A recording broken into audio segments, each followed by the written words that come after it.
Okay, so the first person that gets to pour some love out on you all is someone who, as soon as I saw you, I just knew you were dope.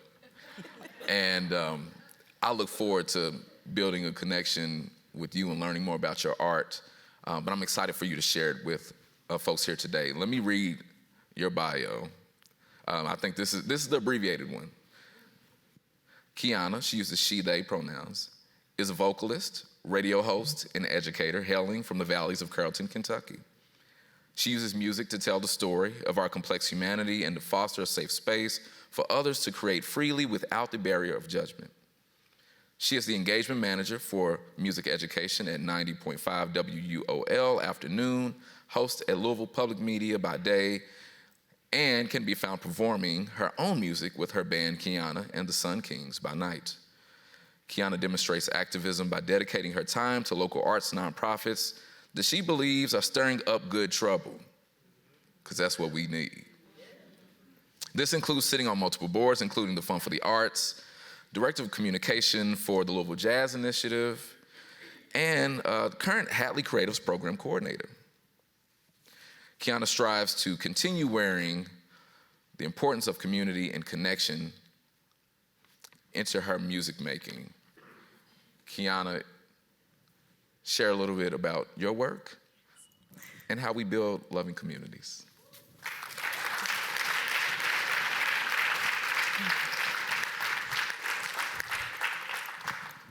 Good morning.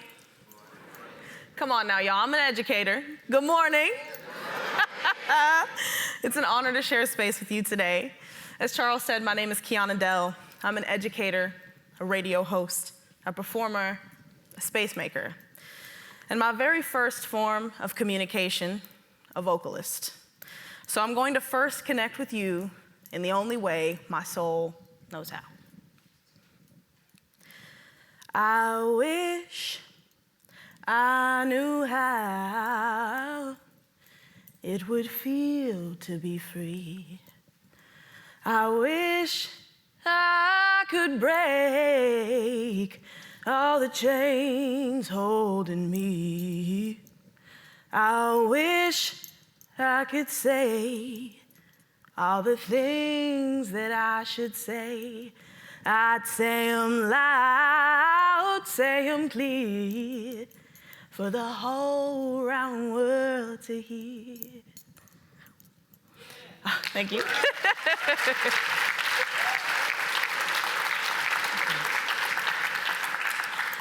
These words were written by lyricist Dick Dallas with music by jazz musician Billy Taylor.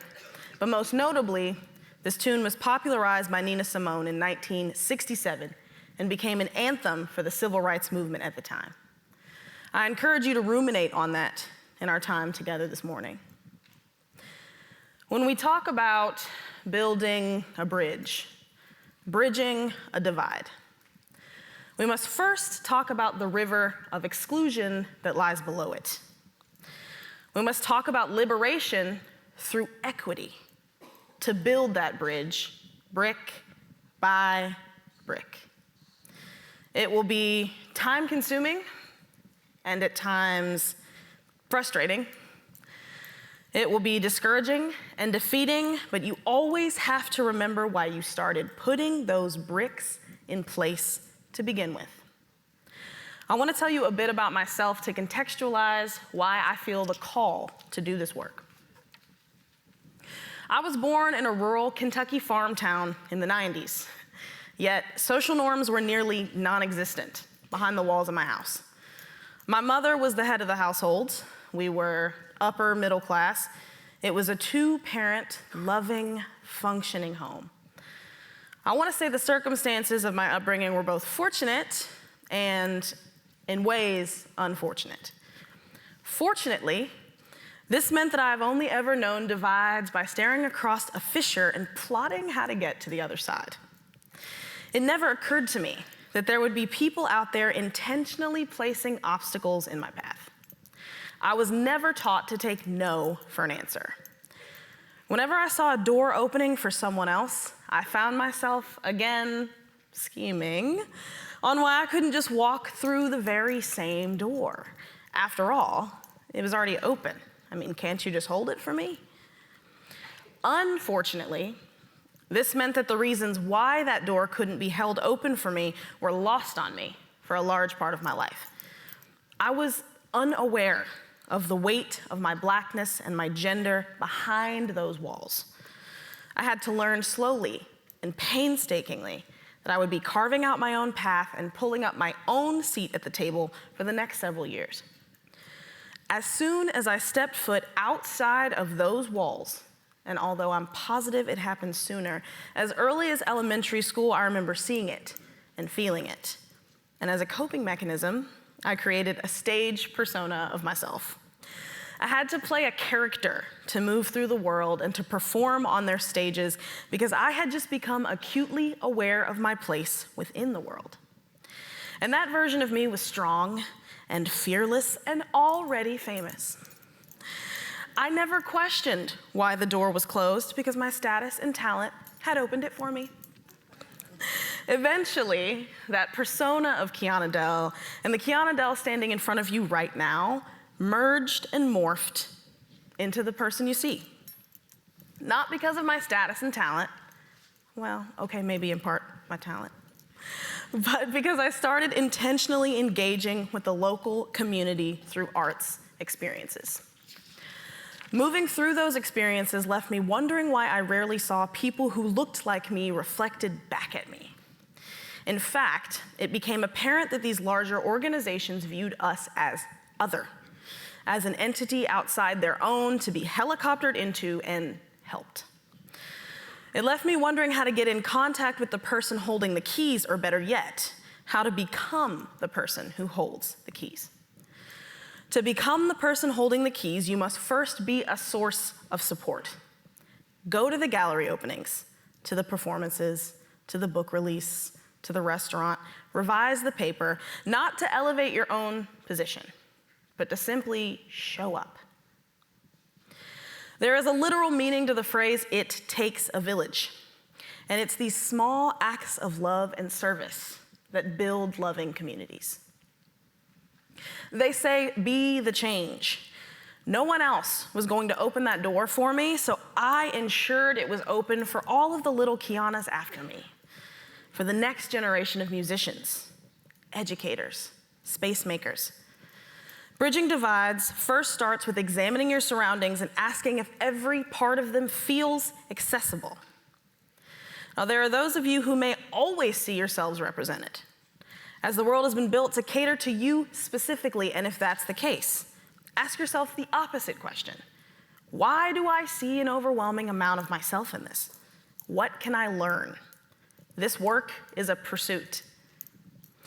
Today, that work manifests in several different places. Within these arts nonprofits, in my day job as an educator and host at 90.5 WUOL, our local classical station, on stage and with my band, Kiana the Sun Kings.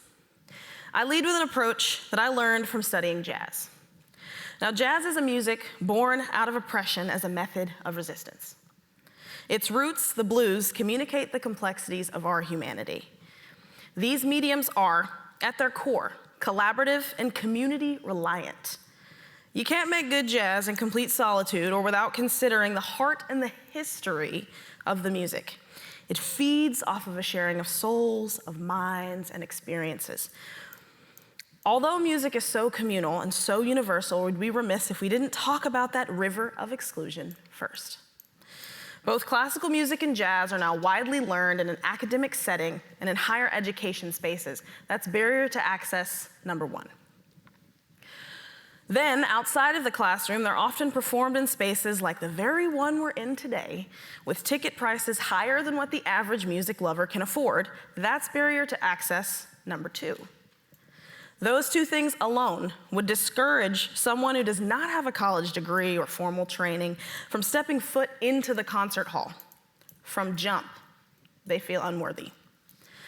The first time I decided to start creating more equitable spaces was when someone approached me and said they couldn't attend a Sun Kings concert because they weren't smart enough. I was gutted. Music should never be a vehicle for elitism. The idea that you need an expensive degree or an accolade to play jazz is the antithesis of its mission. Classical music has a very different story. It was born a white European medium that Black and brown people, especially women, were condemned from playing for a long time. Us taking up space in classical music, becoming hosts, and playing, writing, and interpreting this music, that in and of itself is a radical act, and will continue to dismiss those European classical norms and rewrite them.